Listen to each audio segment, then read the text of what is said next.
What does network monitoring and management, what does it actually entail? And then why should somebody care about it? I'd separate those two into two different kind of silos, right? You got monitoring is, in the broadest sense, do the lights blink and should they continue to blink? So if you've got an internet connection, it's blinking, it's up, it's working, it's happy, you're on it, we're talking over it right now. Monitoring is the aspect of, I want to keep what I have today, doing what I have today. I want status quo maintained. When you think of management, that takes it to the next level, which is I want to also maintain it. I don't want to just keep the lights blinking. I want to keep software patched. I want to take better best practices as I move forward. I need to right size my network as I move through this process, meaning I may need to go back and prune a circuit or add a circuit or minor changes, not topology changes. That would be design and architecture, but small things, day-to-day operations, management. You keep the upgrades running, you keep the software up to date, you keep best practices applied, you respond to incidents, whether that be a circuit outage or that be a CVE, critical vulnerability that you have on your network asset, especially towards the edge. That's really a management function.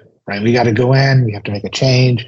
We got to do it very quickly, very effectively, and we have to make sure we maintain good posture. That would be a management function. I kind of look at them in two different veins. Up-down monitoring is monitoring. Is it blinking? Is it not blinking? Do you have power? Do you not have power? They're very binary choices. Management is where you get into the, okay, well, it's up and it's working, but if you say the word but, you've now entered the realm of management, right? You want something more.